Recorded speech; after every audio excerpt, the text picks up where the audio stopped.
You finally get a raise. Your Asian parents are still not proud. So you get off work, drive to a cafe, and grab a coffee. The checkout says $7.50 instead of $7, but you never notice. Why? Because you probably work at Meta, and what you really care is not getting laid off tomorrow. On paper, you are earning more. In practice, the extra money disappears before you can even get a girlfriend. Official inflation reached 4.2% in May. Gasoline was up more than 40%. But the number further back in the supply chain was even higher. Producer prices were rising about 6.5%. That does not mean every checkout price is about to rise 6.5%. It means businesses are paying more before many of those costs reach you. You're on a date. You get the receipt and think, this is consumer inflation. Congratulations, you're a gentleman who knows economics. Producer inflation is closer to the bill the store received before you walked in. The two do not move together perfectly, but you hope this date does go perfectly.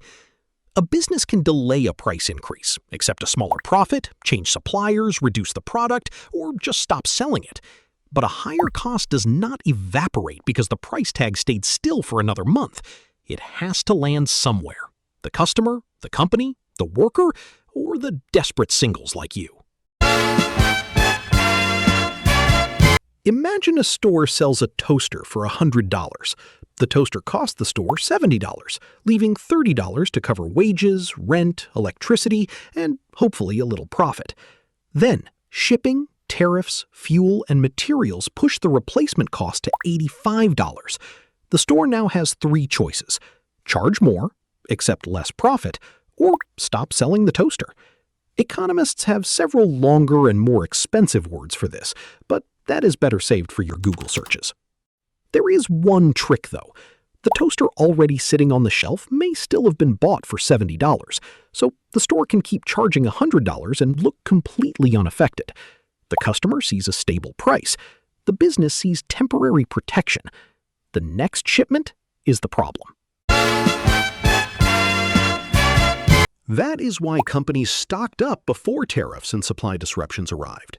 Large retailers filled distribution centers with appliances, furniture, car parts, and components bought at older prices. For a while, the warehouse worked like a time machine. The company was selling goods from yesterday inside today's economy. Small businesses usually had less cash and less space. They ran through old stock first, reordered at the new price first, and raised prices first. Then customers moved to the large chain that still had cheaper inventory. The chain looked brilliantly efficient. The smaller shop looked greedy. One of them simply owned a much larger building.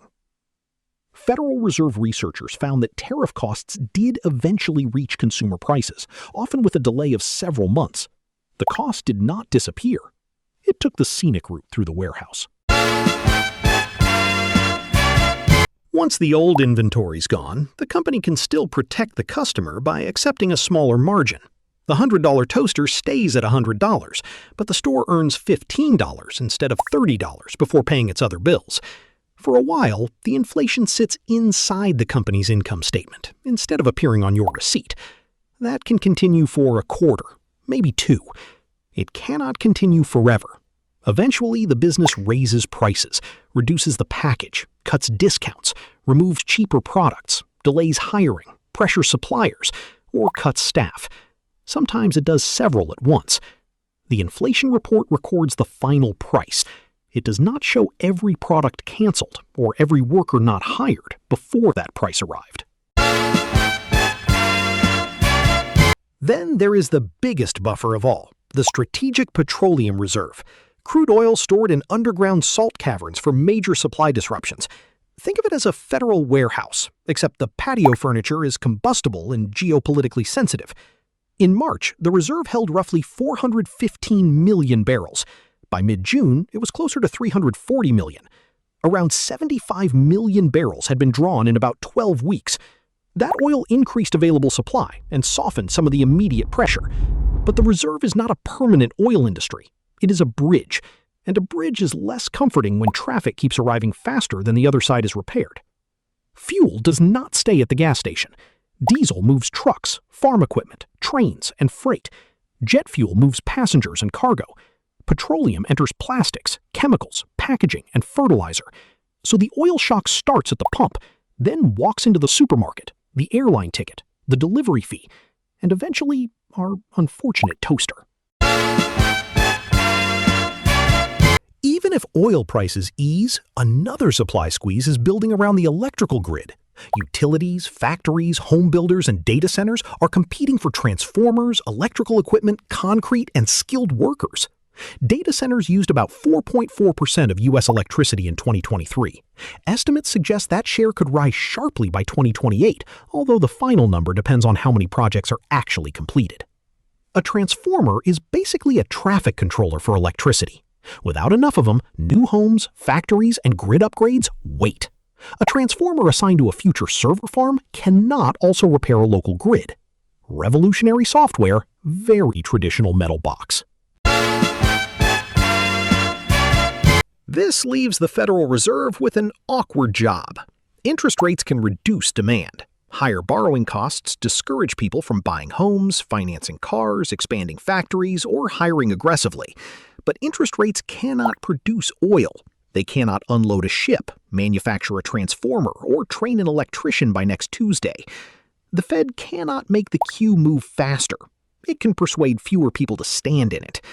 Raise rates further, and mortgages, business investment, construction, employment, and expensive stock valuations come under pressure. Keep rates too low, and elevated inflation may become harder to remove. Cut rates, and demand may strengthen while supply is still constrained.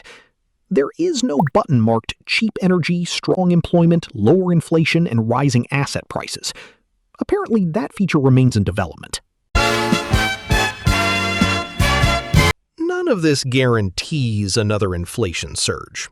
Oil supply could recover, tariffs could fall, demand could weaken, companies could find cheaper suppliers, data center construction could slow, new factories could relieve equipment shortages. Producer prices can also fall before they fully reach consumers. This is pressure in the pipeline, not a scheduled disaster. The inflation did not disappear. Part of it sat inside warehouses. Part of it was absorbed by company margins. Part of it was stored underground as emergency oil. Those buffers bought America time. Now the warehouses are thinner, margins are tighter, and millions of barrels have already been pumped out. The next shock does not need to be larger to hurt more. It only needs to arrive when there are fewer places left to absorb it first.